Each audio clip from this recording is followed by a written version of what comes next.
Hi everybody, so today I'm going to be showing you how to make this snow texture using tissue roll and PVA. The only other thing you'll need is something to mix up a paste with. I just use an old paintbrush and just use the end of that, and a container to work with the paste.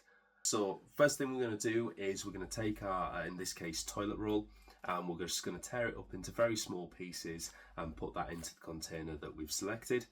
We want to make sure we're tearing up as small pieces as we can, because if we have large pieces, what's going to happen is they're going to fold up, they're going to be harder to break down, and they're going to come through in the final texture. We want small pieces that are going to break down easily. Take the time to do that now, because it'll pay off tenfold when you get to the next stage. Next thing we're going to do is we're going to get PVA glue and just put a small amount in to start off with, just a small amount, and we just want to bind everything together. What we're looking for is a really smooth textural paste that will hold itself and won't run. That's what's probably most important here. We don't want anything to run at all. We can always add more PVA as we go. So keep working that PVA and tissue mixture, just waiting for the tissue roll to break down. If you've got really small chunks, this should happen quite quickly. But whatever you've done, just keep going. The tissue will eventually break down. If it's getting really textural and it's not all binding together, add a bit more PVA. And if it's starting to run, so if you want to know how it's looking there, just stop and see if it starts flowing to the sides of your container. Then just add more tissue roll in. In either case, keep working until you start to form peaks when you're touching it with whatever implement you're using. Once you've got your paste, simply just apply it to whatever surface that you have prepared. If you're doing wargaming, this is great for a snow, like covered ice texture, but there's a wide range of other applications. So if you're doing, for example, model railways, this is a great kind of generic ground texture that you can apply other scenic effects onto. Once you've applied the texture, you've got quite a bit of working time, so you can use any other implement to start adding other bits of texture, start shaping it a bit. Do keep in mind that it will be less textured than you've put it on now, because the PVA is obviously going to dry and shrink. If you're wanting to base another miniature or any other part of a build, you can obviously move that around and sculpt, but it will shift as time goes on. This is why we really don't want the texture to run, because it's already going to shrink in the place it already is. If you leave it to dry for a little bit, you can actually then go and pat it down and still sculpt with it a little bit.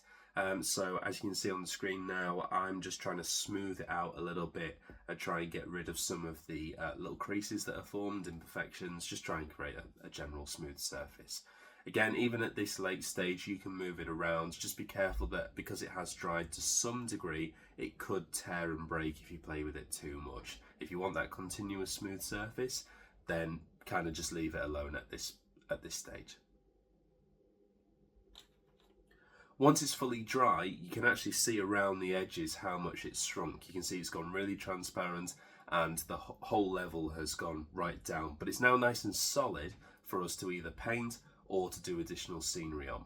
So to get started with the painting, because I'm just doing a snow texture, I'm going in with a general acrylic primer, just spraying that, getting a nice coverage. Again, to keep the paint job really simple, all I've done is mixed the remaining white that I had with another blue shade of acrylic, and also some Fluor Green Stuff World. It's fluorescent blue, just to give it a bit of a punch. I've watered that down a little bit. I've not been exact with the ratio. That creates a little bit of a wash, so it's going to flow into all those lovely areas of texture we've got. And I've been selective with where I've put it, just to create a bit of variation. The blue comes out quite a bit with what I've done, so I've decided to get some white and dry brush that over the top, just to bring out the very top edges of the texture, and that'll push down the blue a bit. You see I'm doing it on my hand. Obviously that's not ideal, but the reason why I do it on my hand is I can feel when the paint is getting sticky as I brush the paintbrush on my hand. So that tells me it's an ideal time to then go in and dry brush. Obviously, I never recommend you just paint your hand up. Once I've left everything to dry, this is the texture that you're left with. As I said, it's got a really diverse range of applications. It is, you know, in this instance, as though it's just a layer of ice with a bit of snow on, really nicely scaled. You could use this for a frozen river or something on a model railway or a diorama.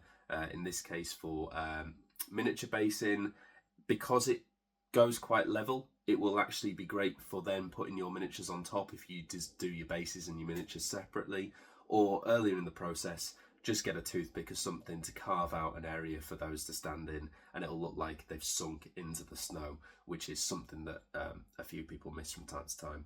So there we have it, really nice accessible texture, and this is just one example of how to use it. There are so many others. Hope you enjoy.